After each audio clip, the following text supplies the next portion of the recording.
Woodland birds.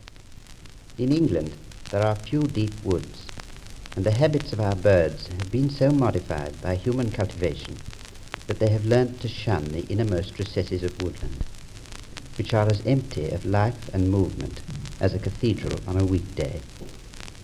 The sights and sounds that greet the wanderer are mostly fugitive. The ghostly swerve of a tawny owl, disturbed from his cloistered doze in an ivy-dressed oak. The pebbly-bright percussions of black-capped coal or marsh tits rummaging in the leafy upper world. The rasping scream of a jay, too furtive to allow us glimpse of a form chestnut-bright as a sun-patch among the shadows.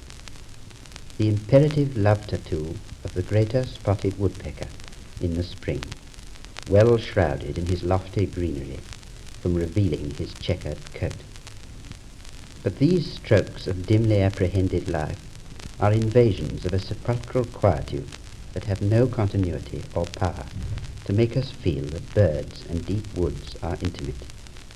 And this is true of all seasons of the year.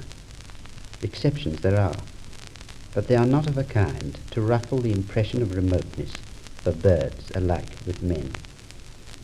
The brown tree creeper with his reaping hook that searches the interstices of the bowl and jerks up it in wide spirals before he flits in silence to the foot of the next tree is a true bird of the wood's heart, even though we may often watch his intent labourings among the trunks of open park or glade.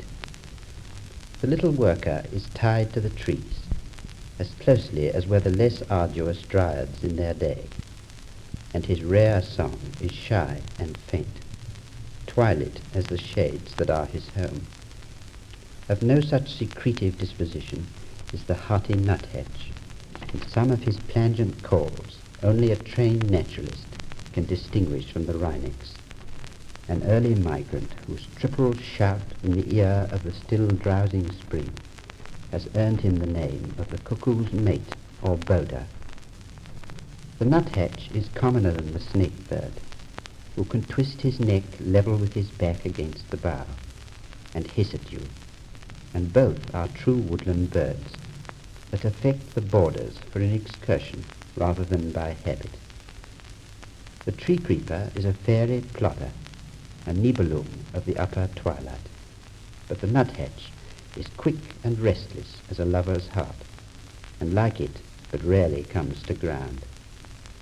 It needs the virtue of an artist's model in repose to catch the warm grey-blue and buff of back and front, but you will not fail to recognize him by a blunt body tapering at both ends, while his gymnastics up and down the oak timber are miracles of slate of foot. And if there are a pair of nuthatches in the monkish core of the wood you have reached, the solemnity is burst, and ripped goes the silence as they twang the three stock notes of their mandolins with all their gaiety and might. Four other birds of the wood's inwardness belong to widely different genera.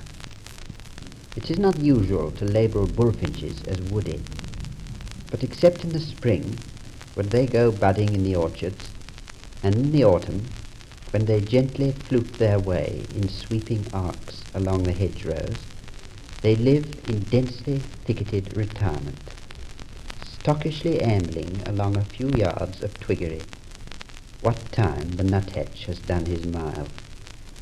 Their movements are always leisurely, and when you catch sight of them in the bosky gloom, they have an almost old maidish air of pottering content. The call is the softest, mellowest woodwind in all bird music, perhaps of any sound utterable by creature kind. And when you obtain a clear view of the russet red breast below the blue-grey back and blue-black head, the flush is the very heart and meaning of English country, caught up like a tune in leaf and berry, wood top and sky stain of the afterglow. But a little rushing night, a prowling death cloud, has swept athwart the scrub, and the bullfinch scrabbles into the furthest matted density, as the sparrow-hawk, a still not uncommon resident of the deeper woods, plunges by in a swirl of rounded wing.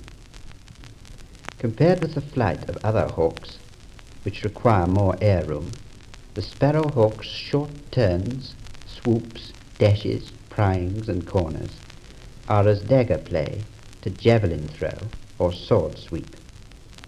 Nothing could be more unlike the way of a peregrine falcon, as it flashes down in blue lightning onto the back of a wood pigeon, than the feline hunting of the sparrow-hawk, raking a thicket or stalking in low flight so dexterously among the tree boles.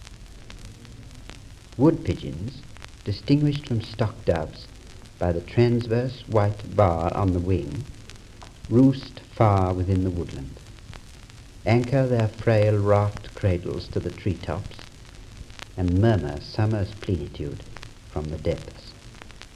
Nevertheless, they are always off cruising the open fields of air, in headlong flight, or guzzling among the turnip tops. A bird more characteristic of the wood's interior is the lesser spotted or barred woodpecker, as it is more correctly named. This prettiest piedling, with a crimson topknot, is no larger than a chaffinch.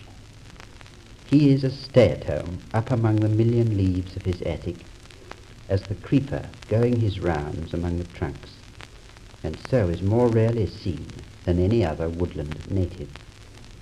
There he lives in his roof tree, dipping from lime to lime like their branches in the wind, fluttering among the elm domes with their leaves, and voicing anon a high, fretful pipe, as though his small life had never known anything but the drip of rain among them. But the most enchanting of all the woodland birds to hear is the wood warbler, a summer migrant who also lives among the treetops, thus parting company with the other two of the three leaf warblers, chiff-chaff and willow warbler. His long wings bear his slender form to us in April, clad like her and the beech leaves he frequents in green and gold. It is best to watch him singing and accompanying the notes with a quivering, a trilling one might say, of the wings, before the rising tide of green conceals the sprite from our eyes, and he swings and drifts tirelessly among it, with no eyes to see him but his mate. The song opens with a few measured notes, which rush into a bubbling cadence until they are blended together. Silence, and then follows a high, detached, melodious peal, repeated at intervals, and comparable only with the vibrant and passionate single note of the nightingale that rises to so wonderful a crescendo. But the emotional effect of these separate notes, uttered by two such different birds, is entirely distinct. The nightingale's is the very fervour of life and love achieved at the peak. The wood warbler's has the intonation of memory and brightness overpast. Of woodland adventure there is none more fey than the sight and sound of the wood warbler, singing as he moves and moving as he sings, and warning us, when his elfin horn is blown, how leaves decay and fall, and all things pass. All these birds, and sundry others with them, may be seen and heard where woodland is deepest, and yet you will be surprised how rarely you do see and hear them. But on the borders, in dell and glade mottled with sun and shadow, and among more open isles, their companies are reinforced by divers other species. Perhaps the truest bird of the borderland between wood and meadow or park is the yaffle, or green woodpecker, in bright green and yellow, with a black face and crimson crown, the largest of his kin. Nothing delicate and retiring about him, for he sails up and down the ways of the air as he opens and shuts his wings, and leaves a wake of boisterous laughter. It is hardly credible that a voice so jocund and in key with the triumph of spring should ring out from a species whose relative is a tiny woodpecker with a note like an ailing child's. No bird has a richer confidence in himself, and it is amazing to see a body of male yaffles challenging one another in trumpet-tongued rivalries during the spring courtships. Among grave oaks, where they go bounding from tree to tree, their brilliant green forms and Homeric laughter seem to bring us into the company of Olympian bird gods. All this forwardness is packed with meaning. The yaffle is going forward in evolution. We catch him now in the very act of forming a new species. Observe the structure and anatomy of the yaffle, and you will see that he is highly specialized for an exclusive tree life.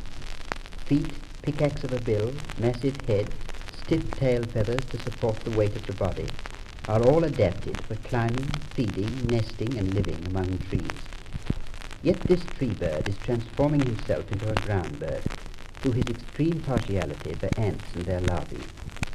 If his structure is modified in the future to suit this altered mode of life, we shall have a very striking example of the Lamarckian principles of use and disuse, and the inheritance of acquired characters in the formation of new species. Where Lamarck and Samuel Butler after him differed from Darwin was in their view that an organism was able to translate itself into a new form by willing the way from within. In other words, change of habit set in motion by the creature's own response to a fluctuating environment was followed by a change of structure. Thus the dipper, though purely a land bird by bodily organization and family inheritance, has achieved the power of walking and feeding under the water by its own will to do so. Redstarts and tree pipits, both summer migrants, are companions of the yaffle in the more smiling borderland of old woods, and in parks where oaks, the world's grey fathers, stand in groups.